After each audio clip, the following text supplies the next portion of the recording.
RC Command leads the way. Nick here with another Tech Tuesday. I'm out here in the shop working on shocks today. Thought I would go over how I plan to attack shocks on the Weasel Motorsports Ultra 4 chassis.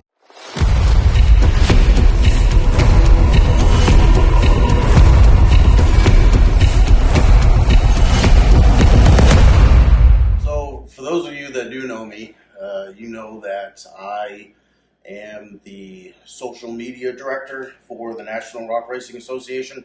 Basically, what that means is if you see anything posted to any of the NRRA social media accounts, TikTok, Facebook, Instagram, YouTube, all of it, I'm the one that put it together, processed it, edited it, posted it.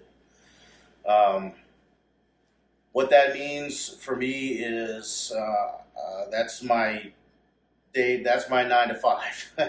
So a lot of this extra stuff like RC Command a lot of the times has to take a back seat. And unfortunately, what that means is when I set goals like I did with the Ultra 4 chassis, sometimes those goals can't be met simply because life just happens to get in the way.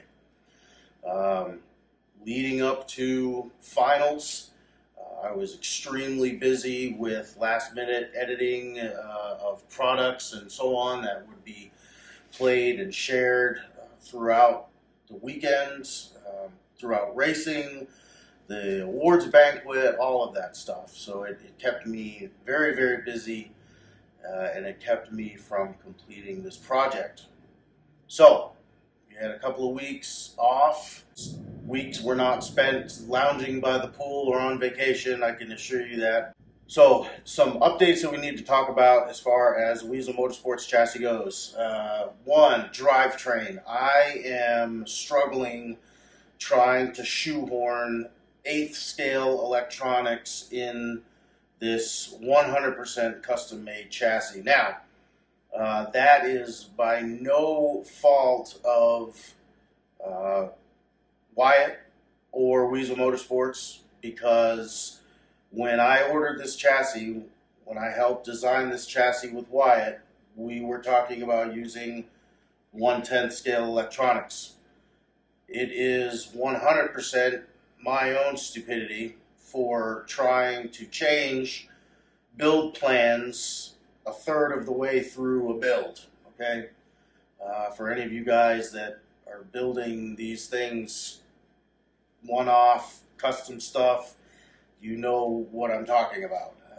It is best to stick to a plan, get it built, and then change plans with the next buggy. Unless you are completely planning on changing a lot, don't even bother. Don't even bother. What I'm up against right now is supplying sufficient amount of power to move the weight of this rig. It doesn't bother me that it's heavy. Our electronics working overtime. We don't want them burning up prematurely, heating up, burning up. And we also want to be competitive. If we enter this thing into some sort of an open class Ultra 4 race, rock bouncer race, whatever, we want to have the power necessary to be able to be competitive. So these are a few things that I'm going to sleep on. But in the meantime, we can shock tune. There are some things that we need to get the chassis ready for, the suspension ready for, and we're going to be covering that. But again, we had to dial back our plans a little bit just due to finals and everyday life stuff. And we do have some changes that are necessary coming down the line, but we haven't quite figured out what those changes are going to be yet.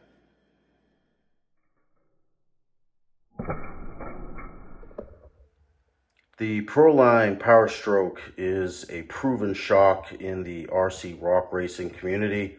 If you go to any one of these races that have been popping up across the country over the last year or two, you're bound to find quite a few sets of these in operation. So I chose to go with the Pro lines because this chassis is extremely heavy. It needed a shock that would be able to be adjustable as well as hold up to the abuse that we're going to put it through. What you're looking at here is two different shock bodies. The one on the right hand side is a 5-inch shock. If you go to Proline and search the Axial Yeti, that's what this shock should be listed under. The one on the left is 102 millimeter shock. It's listed under for the Slash. This configuration has been done before. I am not, by far not, the first person to use the shocks in this manner, but basically what folks are doing is they're using the secondary coil, which is the longer coil from the 102 millimeter shocks, and they're using them on the 5-inch body. Now, you're going to say, well, wait a minute now, isn't that going to mean that the shock isn't going to have the amount of travel? Yes and no. See, what we do is we also will stack the two primary coils, the shorter coils there, to kind of make up that gap. So you still do get quite a bit of that 5 inches of travel. However, you get way more adjustability, which if you've been shock tuning ever, you know that that's very important.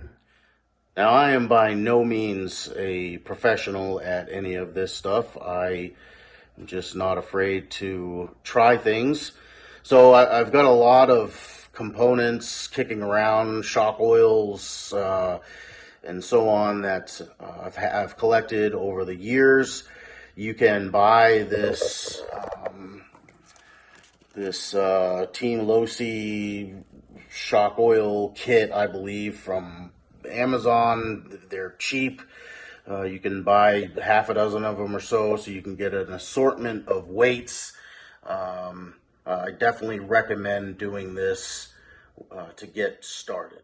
If you are interested in doing some of the redneck rearranging that I've done, you will need like I mentioned before, the 5-inch shock body from Proline, and then you will also need the spring assortment kit for the shorter shock, the 102 millimeter preferably.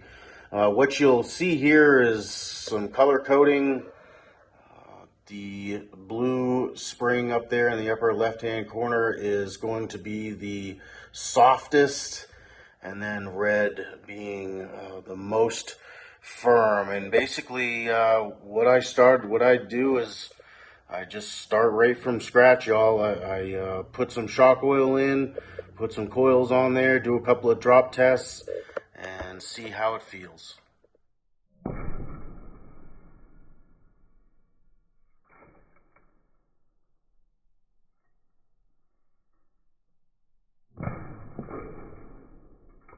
So this is build number, I've lost count.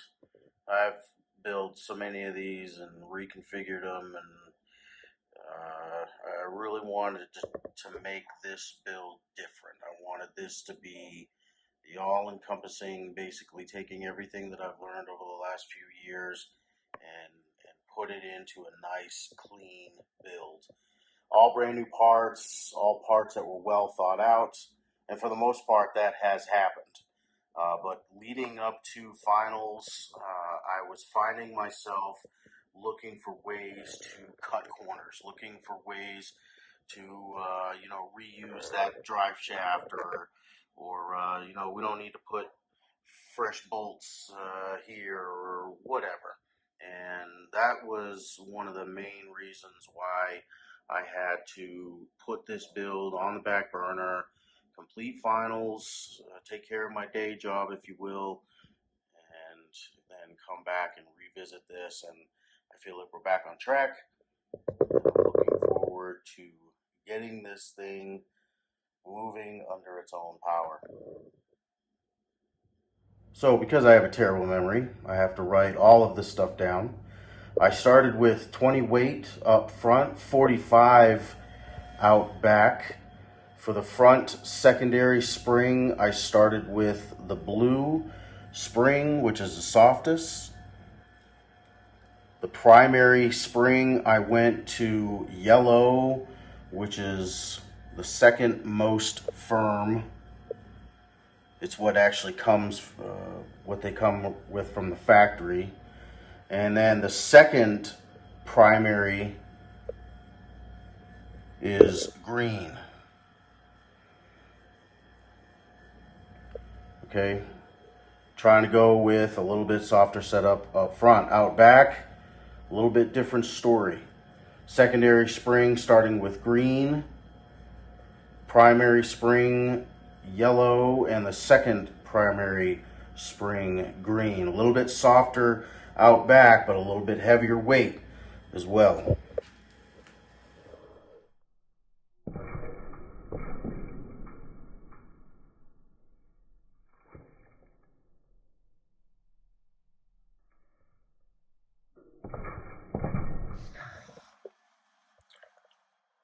One thing we are going to want to address is definitely that front drive shaft angle. You can see that is an axial wraith front drive shaft from MIP. MIP makes a replacement shaft that's a little bit longer. We want all those splines to get inside that male end. We'll get that ordered up. Again, just little things like that that'll nickel and dime you or take all the time. You got to plan ahead for that stuff, especially with these custom builds. All right, y'all, it's official. I have seen this thing move under its own power. Initial feelings with the shocks is they're way too soft, so we are going to be moving some coils around, changing out some spring rates.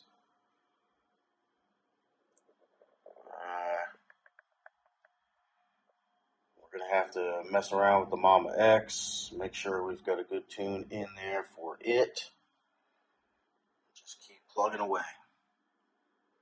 All good things, moving forward. Time to get back on this old girl, get this thing out the door.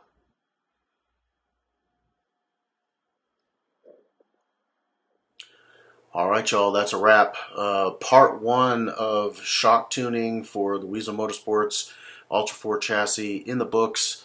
Next step is to bring this thing out to the field and get some real world testing out in the desert, which is exactly where we're designing this rig to run. Hopefully find a decent rock section and really put this thing through its paces. We still got a drivetrain issue to decide on, but for the most part, this thing is coming together smooth.